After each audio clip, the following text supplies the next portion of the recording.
This is not financial advice, not legal advice, for entertainment, educational purposes only, and anything I say is my opinion. Please don't make any financial decision based on anything I say in these videos. Listen, double check you're still subscribed to the channel. Double check your notification on. And if you hit that like button, double check it's working properly, because you know these bad actors are working overtime to suppress the channel because they're terrified of more people becoming aware of all the fraud and corruption in the United States stock market. Guys, listen. The bad actors who are naked shorting AMC, GME, NWBO, GNS, BINI, and a whole lot of other stocks are in trouble, okay? They try to act like they're not, but they're in trouble financially. They're hanging on by their fingernails, and they are hoping for some type of miracle to save them. The reverse repo was at 51 billion 2 days ago. It's now dropped down to 16,983,000,000, okay? 16.983 billion. And here's the thing. The Feds have been pumping up the banking industry. In the last 7 days, I think they put like 140 billion into the banking industry, and these guys are still losing money, okay? And if the banks are losing money, if they don't have enough cash on hand to take care of their own personal business, do you guys think that they have cash on hand to loan to individuals who are naked shorting stocks in the United States stock market?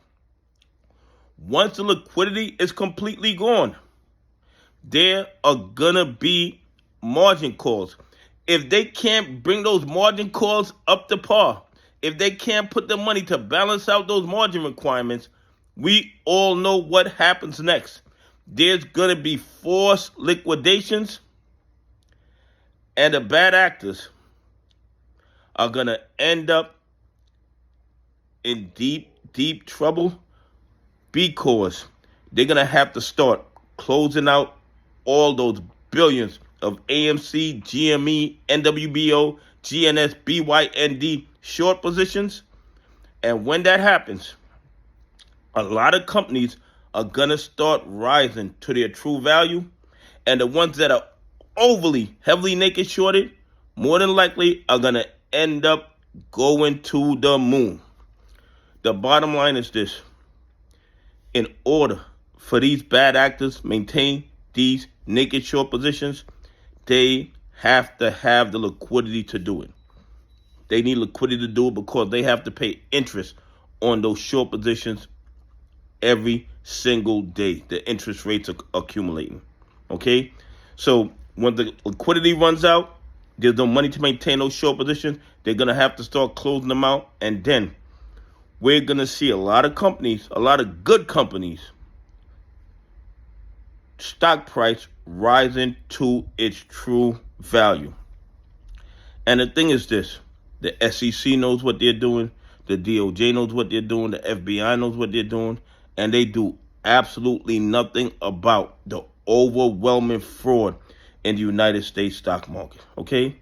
They sit on the sidelines while these bad actors rob and steal from retail investors, pension funds, and institutions that follow the rules, and they would not tolerate this type of trading behavior in stocks that the 1%ers were long on. They wouldn't allow them. Meta, Apple, Google, Amazon, Netflix, they would not allow this type of trading activity. But in the stocks that are majority owned by retail investors, pension funds, and institutions that follow the rules, the SEC, the DOJ, and the FBI practice willful blindness to the fraud and corruption. But guess what? A lot of retail investors and a lot of CEOs of these companies are getting sick and tired of the fraud and corruption, and they're filing lawsuits. And when these lawsuits get to the discovery phase, the SEC, the DOJ, the FBI are going to be forced to do their job, because the evidence of fraud and corruption is going to be right there inside a courtroom.